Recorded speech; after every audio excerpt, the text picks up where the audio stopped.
Hello everyone, this is Direwolf20, and I currently have a mana bar down in my inventory there, so that's a good indication that we're about to look at the Ars Magica mod. That's right, we are back with an updated mod spotlight on Ars Magica. Now, if you guys didn't see my last spotlight on Ars Magica, you don't know what you're missing. There's so many cool blocks and items and a whole power conduit system that transfers energy around, and it's all magical based, and it's all really awesome. So today's spotlight is going to cover some of the new stuff that you can do. And let me tell you, when you get into the spell creation system, it's going to blow your mind. I'm just preparing you right now so you're aware. The spell creation is epic. But we're going to get to that a little bit later. First off, I want to show you some of the new blocks that have been added to Ars Magica, a bunch of new spells, and all kinds of cool stuff. So let's take a look at what's going on in Ars Magica, because there's a ton to cover.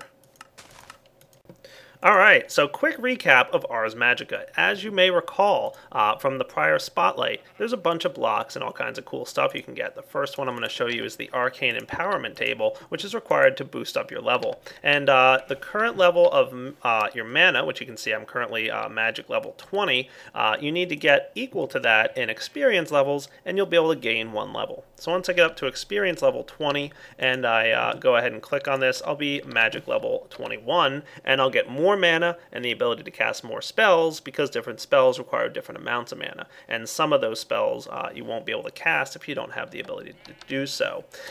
We've also got the Nexus here. As you guys may recall, the Nexus is a nifty little block that we can go ahead and run the Sense Energy spell on. Boom. And you'll see that it currently has a bunch of essence. It's full. If we were to break this block and redraw it using some chalk,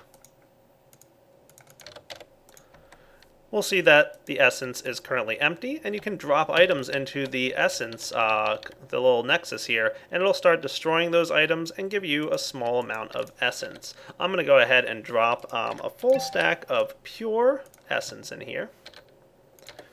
And what that's going to do is it's going to give you pretty much a full nexus. And you can transfer things around using the arcane conduits. So we've got some arcane conduits laying around here somewhere. There they are, essence conduits. And you can go ahead and place them around your world, and they'll transfer the energy from this area over to wherever you want the blocks that need to get powered to.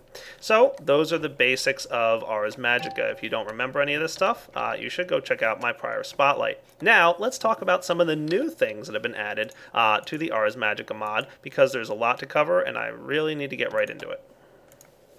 So the first thing to show you guys is a new and interesting block called the Mana Battery. Okay, now this guy is pretty neat. Simply place him anywhere nearby an existing nexus or along some of your conduit paths, something like that, and apply a redstone signal. And that will allow it to start receiving energy. And you can see the nexus right now is sending energy straight over to the battery. So it looks like it's still close enough to the nexus that I didn't need any essence conduits. Now the cool thing about this is this thing can now store some of this essence. So the Mana Battery block here, this little guy, which I'll show you the recipe for, it's not too bad. It's just a little bit of iron, some of this Vintium dust, and some arcane ash, which you may remember is crafted using some glowstone, redstone, and netherrack, and some smoothstone for that matter.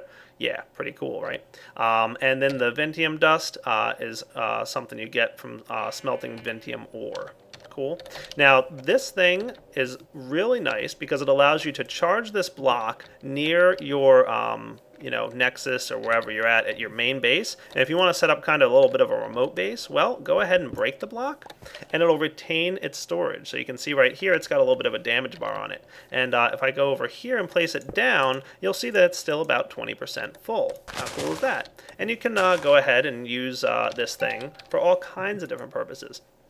Pretty much any block in Ars Magica that needs to draw energy can draw it from the Mana Battery instead of drawing it from the Nexus over here. Awesome. Now, speaking of blocks that draw energy, you're going to want to take a look at the spell research table. Now, I don't know if you guys have played around much with Ars Magica yet, but there's a ton of different spells out in the world to find, but some of them are somewhat random. And it's possible that you might just be looking for this one spell and you just can't track it down no matter what you do. You already know a bunch of them, but you really want to learn a new one. And as you remember, you can go ahead and use your inscription table here to create your spells. Remember this system? So once you've discovered spells, you can go ahead and do whatever you want with them and create them in the inscription table. But you have to know them first, right? So let's show you guys the research table. It's a very expensive block, as you can see, and it also requires some energy. So if I place this guy down, you'll see my mana battery will happily charge it up, and we can even run sense energy on here to see how much energy is required. Quite a bit, as a matter of fact. Yeah, nice. This guy might not even have enough, so I might need to get another conduit over here to get things going. Alright, now, for the spell research table to work, we're going to need some of the essences. And whatever essence you use in the spell research table will determine the type of spell you get. For example, if I go ahead and throw a few fire essences in here, like so, that'll determine and give me a fire-based spell. So let's do that. Along with that, we're going to need some feathers. We're going to need some ink sacs. And we're going to need something pretty important. It's called the journals. Now, there's a couple different journals available, and if I switch back over to the mod setup, you'll see here that there's actually two types of journal. There's the Mysterious Journal Fragments, of which there is 2 volumes, Volume 1 and Volume 0. And then there's the Creation of the Mirrors, Volumes 0 through 5. Okay, so those are the only 2 fragmented journals that are available at this time, but there's more to add. They're found in dungeons throughout the world, and they're used for a couple different things. In this case, I'm going to show you right here. It's used for the spell research system. Now, number one, they have a whole bunch of details in them, so you should read it because there's going to be some tips and some hints as to what you can do if you read through these things. It's really pretty neat. But you're going to want to add a feather and an ink sac and a mysterious journal fragment in here. Cool. Now the final thing you have to do is make sure this thing has enough power. So we can see we're only about 50% full and we drained our mana battery. So let's get some conduits here. Oh boy. The conduits, they overheated. You remember that happens, right? So why don't I get myself just a little bit more mana in my mana battery, and then I'll show you the spell research process. Alright, so we're almost there. You can see here that the mana battery is pretty much almost done transferring energy into the spell research table. We're about 85%, and once we hit the 100% mark, so once this thing is fully charged with essence energy, it's going to go ahead and start researching this spell. And it'll indicate with a progress bar in the shape of a book up here on the top right. So let's see, how are we at? 99%? We're almost there. There we go. Things are starting to spin, and the spell research commences. Now, it will take a while, but it's guaranteed to create a spell that you haven't already discovered, which is really useful, because if you start messing around with a bunch of different spells and you're trying to find one that you haven't found yet, it can get a little tedious eventually. So this is a really nice way to research something that you haven't already found. So definitely check out this block if you're trying to track down one of those last few spells. All right, we'll come back in a bit once it's done to see what it looks like. Now, the next block I want to show you is ridiculously cool. I mean, just wait till you see this thing. It requires a diamond and some purple dye and some stone, and it's called the Arcane Reconstructor. Now, this block is really pretty useful. It is going to require some essence energy, so make sure to put it nearby a conduit or a Nexus if you can. And you'll see it's quickly draining the power out of that Nexus, and it's charging it up inside. It can store a lot of energy, as a matter of fact. Now, what this thing does, you ready, is it can repair stuff. It takes a while, and it takes a lot of energy, quite a bit of energy, as a matter of fact. So let's check it out what happens when it's ready to repair something. So I've got a pickaxe in my inventory here, and I've been using it on dirt, and I've damaged it quite a bit. And I'm ready to repair it to, bring it back to full health. Let's just toss it in the interface here. Now the left slot is 6 slots that can be repaired, and then the center block up here is the item currently being repaired, and these 6 slots are your output. So I'm just going to toss the diamond pick in there, and all of a sudden the block is going to float up and the diamond pickaxe will show in there, and you'll see all these cool particle effects going on as it's slowly but surely repairing the pickaxe for me. Cool. Now the interface inside this block is going to go ahead and show you that it's working on it, and when it's done, everything moves back down. Ta-da! And your diamond pickaxe is once again fully repaired. Now if you happen to have a few items you need to repair, just toss all of them in there. It's no problem, it'll take care of it. It'll float up, it'll repair your shovel, then it'll repair the pickaxe, and then finally it'll repair the sword for you, and when it's done repairing everything, it'll go ahead and shut itself back down. Dun dun dun. That's really cool. Alright, now the next block I want to show you is called the Lectern. Pretty basic, it's not anything fancy, but it is pretty cool. Simply get yourself a book and quill and write in something in there. Test, hello, Direwolf 20. And you can go ahead and sign the book, and nice. Note, when you sign the book, it will no longer be editable. You got it. So I will put a book title here of Awesomeness. Sign and close. Ta-da! We've got our nifty little book, right? Well, you can place that book on the Lectern, and oh, it looks like it's missing a texture. But don't worry about that. Minor little bug that he'll have fixed before this gets released. Test, hello, Direwolf 20. So the Lectern, you can go ahead and place your books on the book Lectern, and you can activate and interact with the books on there. Now, the really cool thing about this is he's actually plugged into the Thaumcraft API, and you can place your Thaumonomicon on these books, so you can have access to your Thaumonomicon on the Lectern instead of in your inventory. Awesome. So look forward to some more interactions, hopefully, between these two mods in the future, but, you know, it's kind of the first thing he hooked into the Thaumcraft thing for, and it's pretty awesome. Hey, let's see how our spell research is doing. So if we take a look here, we can see spell research has completed, and we got a random spell research. We got the recipe for Fire Shield. Nice. Now that I've got the spell recipe, I can right-click on it, and then I discover that it's now available here, and we can create the Fire Shield recipe. Awesome. Speaking of spells, how about I show you guys some of the new and fancy stuff that you can do. Now, one of the first things I want to point out about spells, and I'm going to give myself the Firebolt spell just to demonstrate for you guys, is that no longer is it you holding a spell scroll in your hand. There's actually your hand floating up there with a nifty particle effect, and the spell that you're casting is on there. So you can see you charge it up and fire. Let's aim at this sheep. Nice! So really, really awesome. Very cool ability. Nice. That's awesome.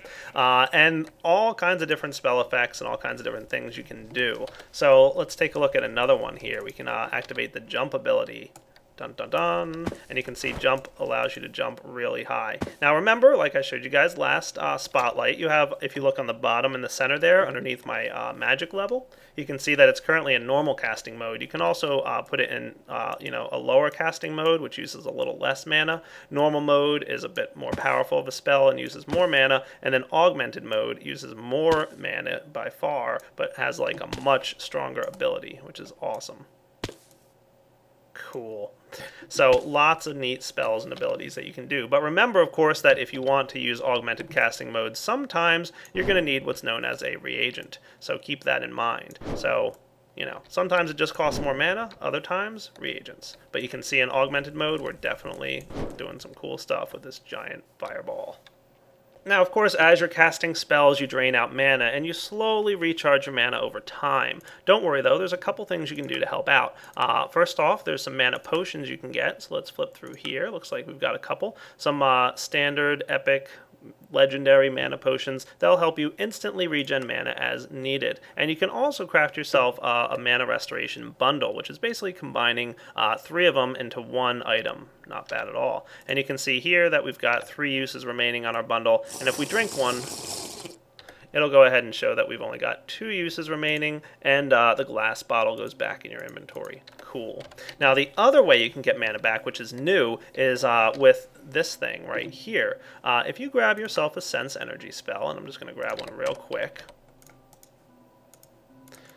If your Nexus is above 10%, whenever you pass over the Nexus Center, you're going to get a Mana Regen 3 buff for 30 seconds, and it's going to significantly increase the speed. You don't have to stand there, just, you know, walk through it, and your regen buff will stay. Nice. So if you build a Nexus in or near your house or your base, definitely stop by if your mana is low, and you'll get a quick boost to charge it back up. Now here's an interesting spell called Aqua, and what it does is it creates a water block wherever you click. Oh, that's cool. Oh my, we're going to make a mess real fast with this, aren't we? Yes, we are. Absolutely. So we did learn that Fireball spell, right? Let's go ahead and, or the Fire Shield, that is. Dun dun dun dun. We're going to cast the Fire Shield spell, and you can see we've got nifty Fire Shield around us. That's awesome. It'll help protect us from all kinds of good stuff. Just make sure that you have a fire source nearby, otherwise it won't really work too well. Okay? And as we know, Dispel will dispel any buffs on us nearby. It'll also dispel any golems. So if you have a stone golem who's going to help you fight and deal with any enemies you encounter, so let's give ourselves a spider. to help demonstrate the awesomeness of the golem. Where you going, buddy? Uh-oh. You find something? Take him down, stone golem. Nice.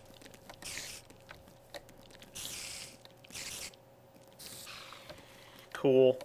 Now, I'm going to dispel him and show you guys another cool golem, which I like. The Fire Elemental. Dun dun dun. Now this guy is cool in two effects. One, he'll definitely take down whatever he wants because he's, you know, a fire elemental. He's going to light some fires around, so I wouldn't, you know, summon a fire elemental in my house if it was made of wood. That's just a recommendation. But another cool thing that he can do is if you drop any items on the ground nearby, he's going to see that and he's going to say, oh, I know that item. I can smelt it. Take care of that for me, would you, Fire Golem? Here we go. Just drop the item down, and he'll blast it with some fire, and there he goes. He's smelting it for you, and he'll turn it into smooth stone. Ha! How cool is that, right? Yep, he definitely goes down and tracks down whatever he can, and make sure to, you know, give it a good toasting. Sometimes it takes him a second to realize the item is there, but he'll definitely notice eventually. Nice. Now here's a really cool block that I did, or a spell that is, that I did show you guys last Spotlight, but I want to show it to you because it's gotten a little bit of an upgrade. Furnace Touch. Oh, that's cool. That is really cool. Just an epic looking ability right there. I'll go ahead and smelt up and pretend that whatever you right-clicked on is thrown into a thing and smelted. So I just smelted myself a little piece of charcoal here out of that wood. Nice. Really cool ability. Totally love it. Plus, it looks awesome. I mean, come on. Alright, so I could literally spend like half an hour here just going over all the different Ars Magica spells that have been added. I do want to show you some beam spells, though, because they're really cool. And there's one or two other ones I'd like to show you, just because it's going to be really important when I show you the next process, which is spell creation. So I'm going to go ahead and grab myself the Healing Ring. That's an important one. 7 League Stride. That's another personal favorite of mine. Yeah, just lots of cool stuff. Alright, so Healing Ring is an important one. Let's go ahead and take a little bit of damage if we could. I'm going to grab myself a Spider Spawner. And just summon a spider or two.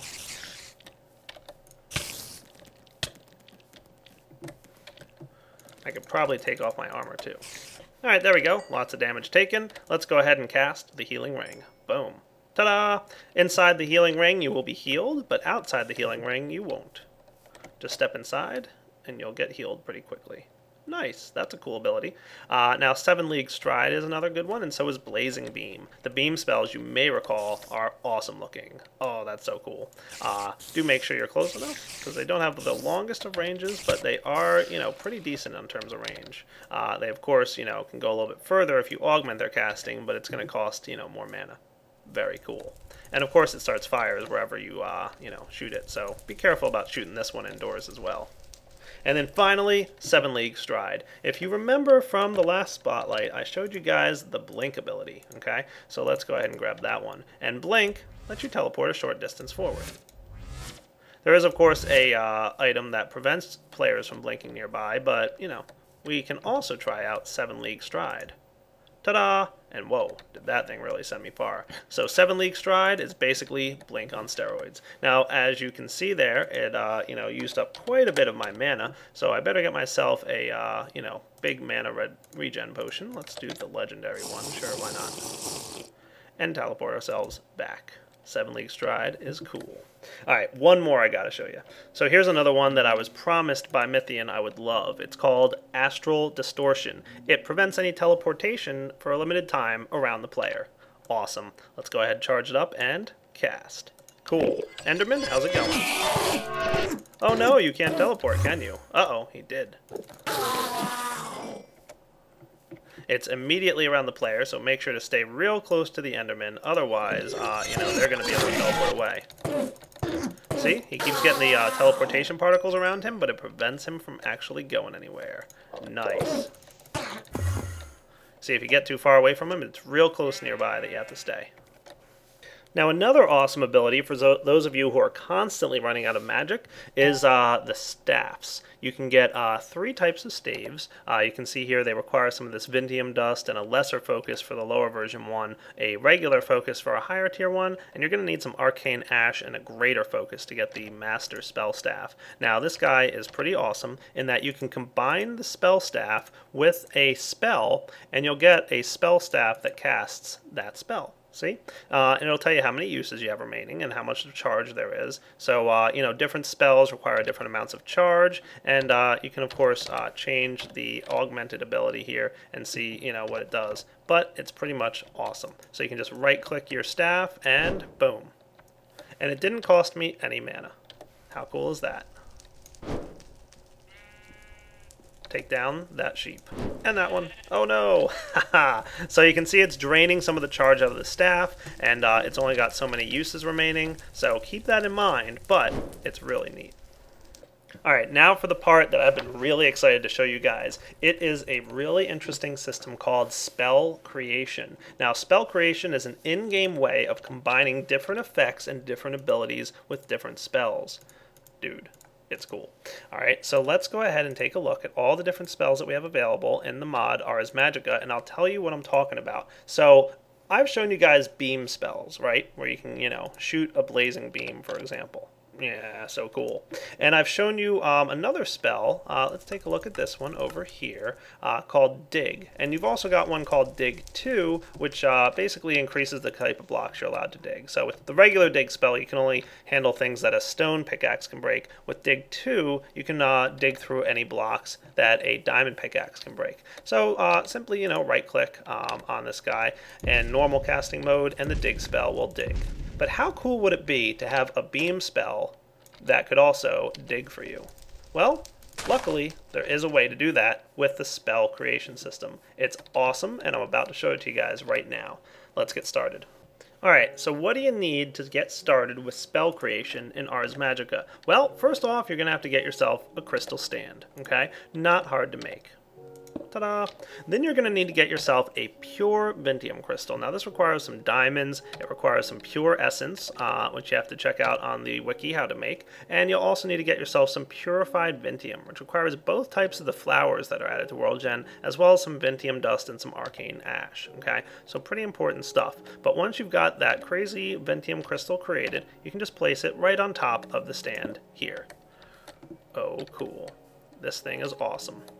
Now, to get started with this, you're going to want to get yourself a blank spell scroll, okay? So the spell parchment, which is really easy to make, just 2 sticks and a piece of paper, as you should recall, simply get started by right-clicking on this thing. Now, here's the way spell creation works. You can use different spells during the spell creation process to imbue certain abilities onto the spell scroll that you're creating, okay? Now, once that spell scroll is made, you can cast it just like any other spell. It's really awesome.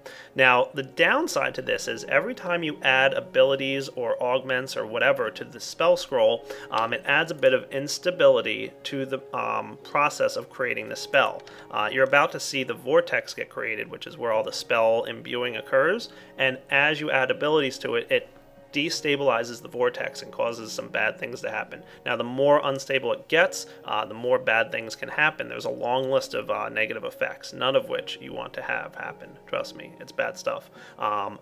We might see some of them during this process. Now, you can also help cut down that negative ability in 2 ways. One of the first ways is to place a magic mirror or an arcane bookshelf nearby.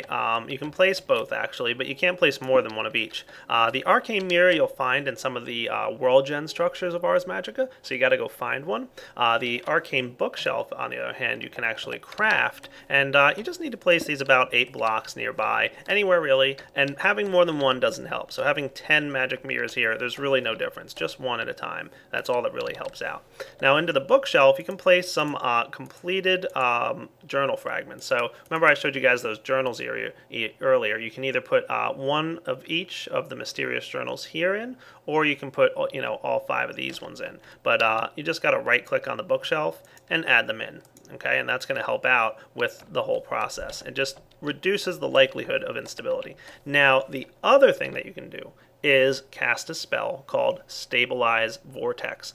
And what this does is it's a channeling spell, so you have to keep casting it while the process is going on. And it reduces the effect instability by about 2 effects. So you can have a maximum of 5 different effects from your different spells stack up here. And if you're channeling this, it reduces it by 2. And actually the point of this is to do it on a multiplayer server with multiple people. You can get some really powerful spell effects because you can have, 3 or 4 people channeling the stabilized Vortex ability all at once, and that really helps to keep it stable while you add on more and more effects. Okay, so let's take a look at our first one. All right, I'm going to create a spell, like I told you guys, that's a beam effect that can dig. You ready to check it out? All right, so to get started, okay, we have to right-click the spell parchment on this guy. Now, timing is also important because there's 2 things that cause instability in this vortex. Number 1, it's adding an effect, and that adds a bunch of instability. So the more effects you put on here, it quickly becomes much more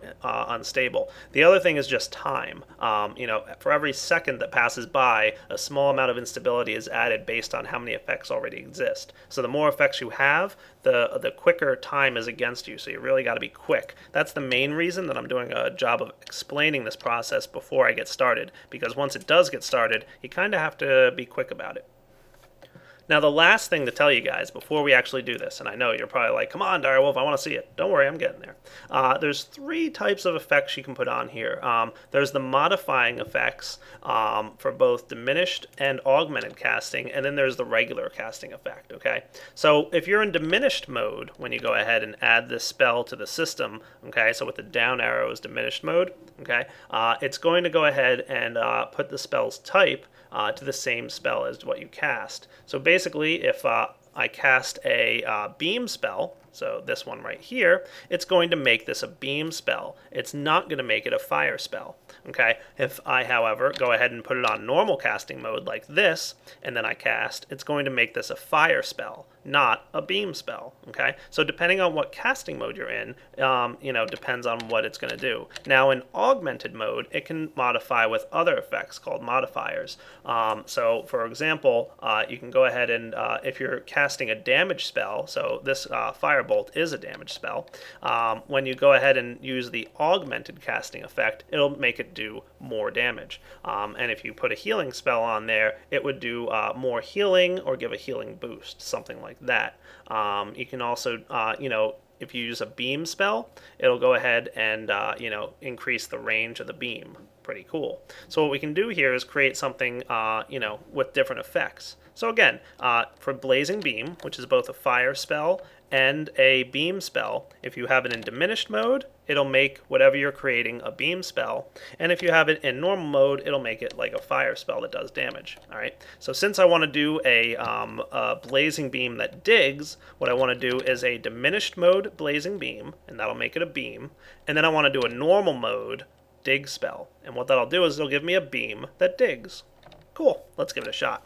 Here goes nothing. Simply start off by right-clicking on this crystal with your spell parchment. Dun dun dun, and all these particle effects here that show this crazy vortex indicate that the process has begun. Now remember, I want to start off with a diminished beam spell. If you right click within the vortex, it's going to go ahead and give you a beam spell ability there. And look at that, all of a sudden we've got some fire floating around here. Now next off, I want to do a normal spell with dig. So I'm just going to do this here, and boom, we've got dig in there. Good, now I'm done. Now once you're done with that, you need to get yourself some pure essence. And uh-oh, looks like I had my first problem. So we've had some instability here. I wasn't quick enough. You really got to be quick when you're making some of these. And I was explaining a little bit too much. Okay, no problem though. I'll manage to live. All right, so it teleported me away a random number of blocks, and I died. Awesome. Let's head back and try that again. So I warned you guys that this could be a little bit of a dangerous process, and I wasn't kidding. That was one of the effects that can occur if your vortex becomes unstable. It can fling you off in a random direction and actually send you pretty far away, sometimes very high up into the sky. So be careful when you're doing this process.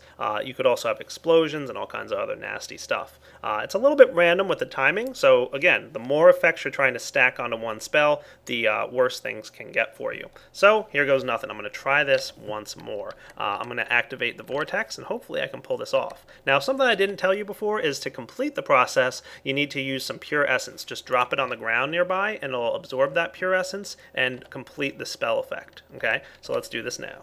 So, cross your fingers. We're activating the spell vortex. We're in diminished mode, and we're going to go ahead and charge. There we go. We've got the fire ability. Put it in normal mode, and oh boy, I'm getting kicked out already. There we go. We've got the dig symbol. I'm going to drop this thing, and ta-da!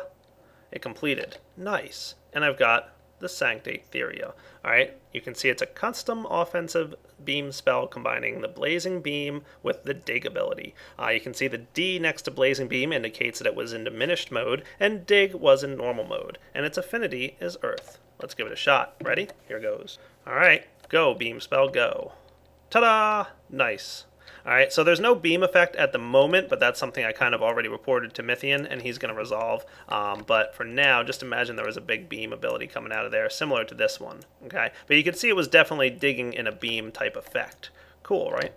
Oh boy, I'm totally out of mana again. Let's get some more of those potions. Alright, let's try combining a new spell. I want to try combining that healing ring area, this guy. Remember, it creates a ring that gets, healing you anytime you're inside of it. And the Gust spell, which, blows enemies away. Let's give this a try, shall we? So I'm going to put it in diminished mode because we want a diminished ring and then a normal Gust. Let's make it happen. Go. Once the Vortex is enabled, go ahead and cast Healing Ring in diminished mode. And now it's going to be a ring game. And we go ahead and cast the Gust spell in normal mode. And then we drop down the Pure. Ta-da! And the Vortex completes. And we've got this spell right here. Custom spell combining Healing Ring and Gust. Okay, let's give it a shot. Alright, I'm going to create this thing right here. Oh boy. Nice. So it's knocking me around anytime I'm inside that beam, inside that ring. Oh, that's cool. That's really cool. So there's another type of spell that I haven't shown you guys just yet. It's called the Bound series of spells, and you can see them here. You can bind yourself a hoe, or an axe, or a pickaxe, shovel, or sword. And the cool thing about these is when you right-click them, it'll actually give you a tool in your hand. Now, by default, these tools don't have any abilities, but you can combine the spells together to get some cool stuff. For example, with a sword, it'll apply the effect to the enemy that you hit with the sword. So maybe if you bound or combine Blink with your bound sword, it would go ahead and make the enemy teleport away a random direction every time he was hit. Pretty cool, right? So there's a bunch of combinations you can make there. With your bound weapon, if you hit Q, it'll drop the sword and give you back the spell. And it also drains mana anytime you have the sword out, so just keep that in mind. So you can see here, mana is draining slowly. And dropping it with Q again, you get your spell back and the mana comes back. Alright guys, and with that, I think we're ready to wrap up the Ars Magica Spotlight. So many cool spells, so many cool things that you can do, plenty of abilities, and a couple new blocks. I'm pretty excited for Ars Magica. Definitely plan to use it pretty soon, actually. You guys are going to see it in some of my Let's Plays very, very soon, and we're going to get to mess around with this stuff and do all kinds of cool things. The spell creation system blew me away. I was so impressed with how awesome that whole process worked out to be, and I'm pretty excited to play around with it in the future. And just the different blocks and the Nexus and all that stuff, just so awesome. Gonna definitely be messing around with these. So I hope you guys enjoyed Ars Magica. The updated version is available for version 1.5.1 of Minecraft. Go ahead, grab it, download it, and play around with it, because there's so many cool spells and abilities. I barely scratched the surface. If I were to go ahead and just show you, there's at least 2 full pages in NEI of spell scrolls. So here's a bunch of spells right here, and here's another whole set of them right here. Just tons of cool stuff that you can check out. Totally worth playing with. Alright guys, Direwolf20 signing off. Take it easy.